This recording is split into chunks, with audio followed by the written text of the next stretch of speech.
Ito naman po ang pangalawang araw dito. Muli, good morning mga ka-blessing. At tutuloy ko po ang aking kwento at isi-share ko po. Nung nabiyaan po kami ng bahay sa Hanaman, alam niyo po mga ka-blessing, nabiyayaan kami pero po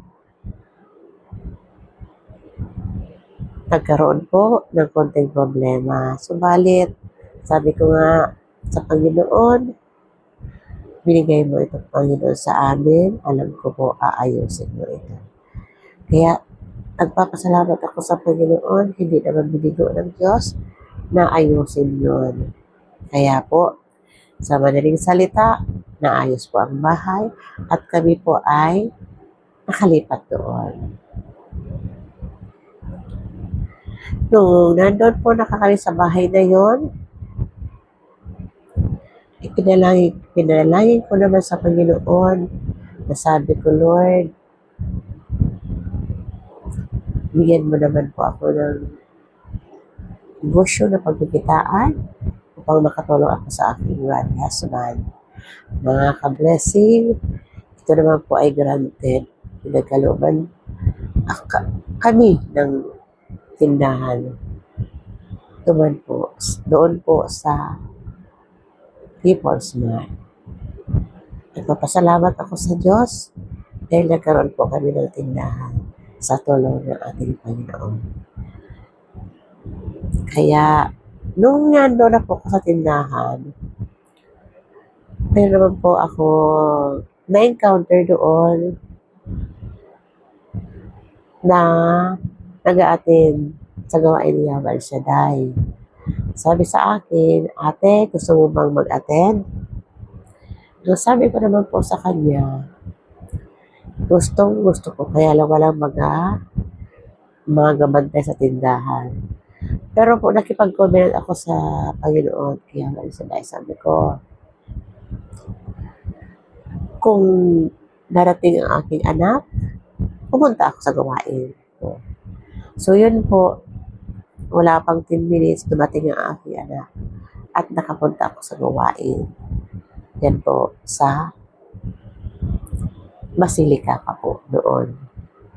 Salamat sa Diyos at nakapunta ako doon. First time ko po naka-encounter ng gawain. Bukod sa TV po ha, ang first encounter ko talaga sa TV. Wala ko encounter sa gawain ni Yahweh El Shaddai, doon naman po sa Basilica. Doon po sa bilog na iyon. Marami pong tao doon na dumadalo. Kaya salamat sa Diyos at nakadalo po ako sa gawain ng Panginoon.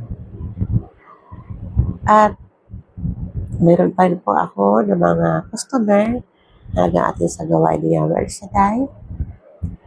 Yun po, palagi nag-aanyaya sa akin. Pero po, dahil nga sa walang magbabantay sa gawain, ay sa tindahan, sorry po, kaya hindi po ako nakakapunta. Sa madaling salita po, natigil po yun aking pagdalo. First time ko lang po nagdalo sa gawain ng Panginoon.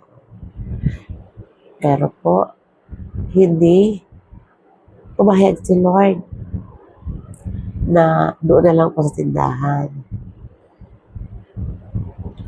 Marami po nag-invite sa akin na hindi naman sa ministry ni Yahweh El Shaddai, pero patuloy po sila nananalangin papupunta sa tindahan. Sabi ko nga, gusto ko rin po ng gano'n na nagkapag-evangelize po kayo sa iba-ibang bahay. Sabi ko po, noon, gusto ko rin yung gawin. Pero, yun nga po, walang mamantay.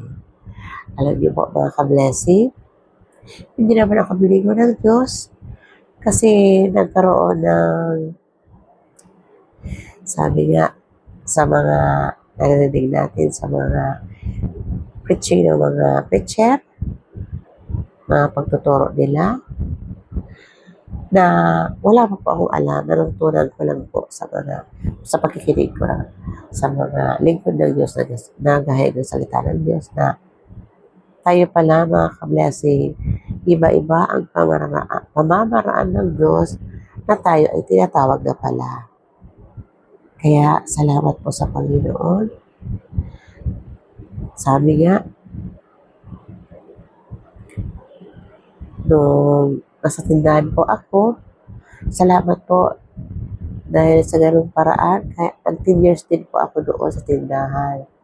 At salamat sa Panginoon dahil noon po, that time, naman nagtrabaho ang aking mister, pero po, sobrang nakatulong ang tindahan na yun, maging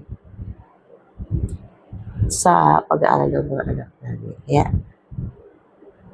Amang El Shaddai, salamat po sa kapatid at kadakilaan sa aming pamilya.